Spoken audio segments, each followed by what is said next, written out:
Mga kapuso, ilang linggo na lang, undas na. Pero bago pa ang buhos na mababiyahe, sasalubong po ang taas singil sa toll sa NLEX Connector. Nakatutok si Von Aquino.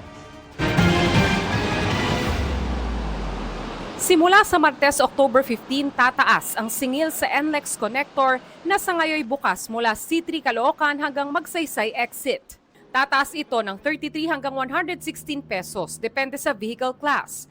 Ayon sa Metro Pacific Tollways Corporation, isang taon matapos buksan ng Section 2 ng NLEX Connector mula Espanya Boulevard sa Maynila hanggang Magsaysay, ngayon lang sila nagtaas ng toll matapos aprubahan ng Toll Regulatory Board o TRB. So basically, almost 1 year nating ginawang libre yung Section 2. So marami na tayong motoristang nakinabang dito sa libreng section na to ng NLEX Connector. Parte na rin ito ng konsiderasyon ng MPTC, ng NLEX, para hindi masyadong malaki yung impact nito sa mga users natin. Pero dahil sa napipintong pagtaas ng toll, ang mga nakausap naming motorista, dadaan na lang daw sa ibang kalsada. I think it's gonna be too much kung 100 plus yung tataas niya. Ngayon ba magkano? Sobrang bigat. Yung kinikita namin, mapupunta lang dito sa pagtaas ng toll fee. I might as well just take a 2-hour drive so I don't have to spend as much.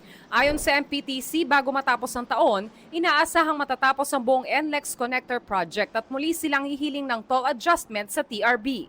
Para sa GMA Integrated News, Von Aquino, Nakatutok, 24 Oras.